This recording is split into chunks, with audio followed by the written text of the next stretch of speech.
1990 का रमज़ान आज के रमज़ान से बिल्कुल अलग होता था। उस दौर में ना सोशल मीडिया था, ना स्मार्टफ़ोन, ना फूड डिलीवरी ऐप्स और ना ही एलईडी लाइट्स की चमक। फिर भी उस वक्त का रमज़ान दिलों में ज़्यादा सुकून, मोहब्बत और असल रूहानियत लेकर आता था। 1990 का रमज़ान सिर्फ रोज़ा रखने का नाम नहीं था, बल्कि एक पूरा मोहल्ला, एक पूरी ज़िंदगी का हिस्सा बन जाता था। सबसे पहले बात करते हैं चाँद देखने की। 1990 में रमज़ान का ऐलान किसी मोबाइल नोटिफिकेशन से नहीं होता था, बल्कि लोग आसमान की तरफ आंखें लगाए बैठे रहते थे। जब सऊदी अरब में चाँद दिखने की खबर आती, तो भारत, पाकिस्तान और दूसरे देशों में रेडियो और टीवी के जरिए ऐलान होता। भारत में दूरदर्शन और रेडियो सबसे बड़ा सोर्स थे।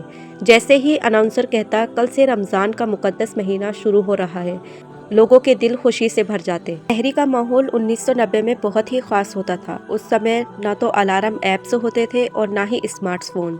लोग सिंपल अलार्म क्लॉक या फिर फैमिली मेंबर्स के जरिए उठते थे। कई जगहों पर मस्जिदों में लाउड स्पीकर पर आवाज़ लगाई जाती थी, सहरी के लिए उठ जाएं, और ये आवाज़ सुनकर पूरा मोहल्ला जाग जाता था। घरों में माँ और दादी सहरी के लिए सिंपल लेकिन बरकत वाली चीज़ें बनाती थीं, रोटी, सब्जी, खजूर और दूध। उस समय सहरी में लग्जरी नहीं बल्कि सादगी और नीयत की खूबसूरती होती थी। रोजे के दौरान दिन बहुत लंबा लगता था, क्योंकि उस समय इंटरटेनमेंट के लिमिटेड ऑप्शन होते थे।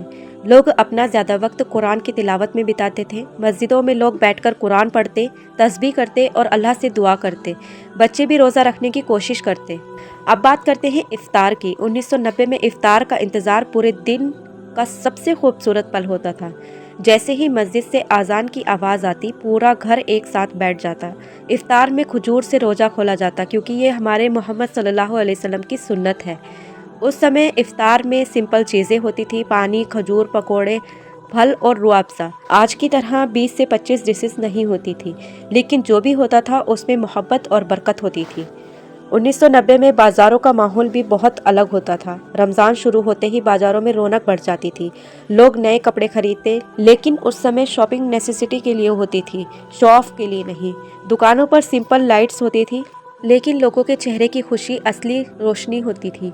उस दौर में टेक्नोलॉजी लिमिटेड थी। उस समय नोकिया के बेसिक फ़ोन्स भी बहुत रेयर थे, इसलिए लोग अपना ज़्यादा वक्त फैमिली के साथ बिताते थे। इफ्तार के बाद सब लोग साथ बैठकर बातें करते, बच्चे खेलते और एल्डर्स इस्लामिक कहानियाँ सुनाते।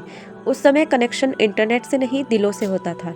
तरावी की नमाज 1990 के रमज़ान का सबसे इम्पॉर्टेंट हिस्सा होती थी। मस्जिदें पूरी तरह भर जाती थी, लोग पैदल चलकर मस्जिद जाते थे। उस समय ऐसी मस्जिदें नहीं होती थी, फिर भी लोग पूरे 20 रकात तरावी पढ़ते थे, क्योंकि उस समय फोकस कंफर्ट पर नहीं बल्कि इबादत पर होता था।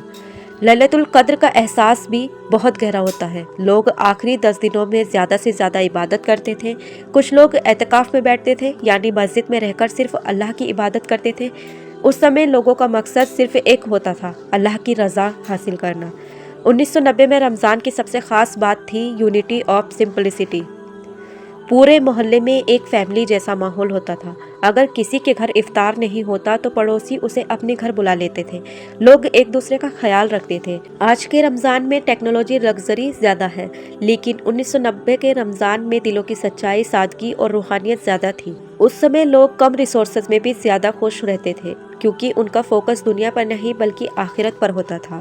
1990 का रमज़ान हमें ये सिखाता है कि असली खुशी एक्सपेंसिव फूड्स, डेकोरेशन या टेक्नोलॉजी में नहीं है, बल्कि अल्लाह की इबादत, फैमिली की मोहब्बत और दिल की सादगी में है।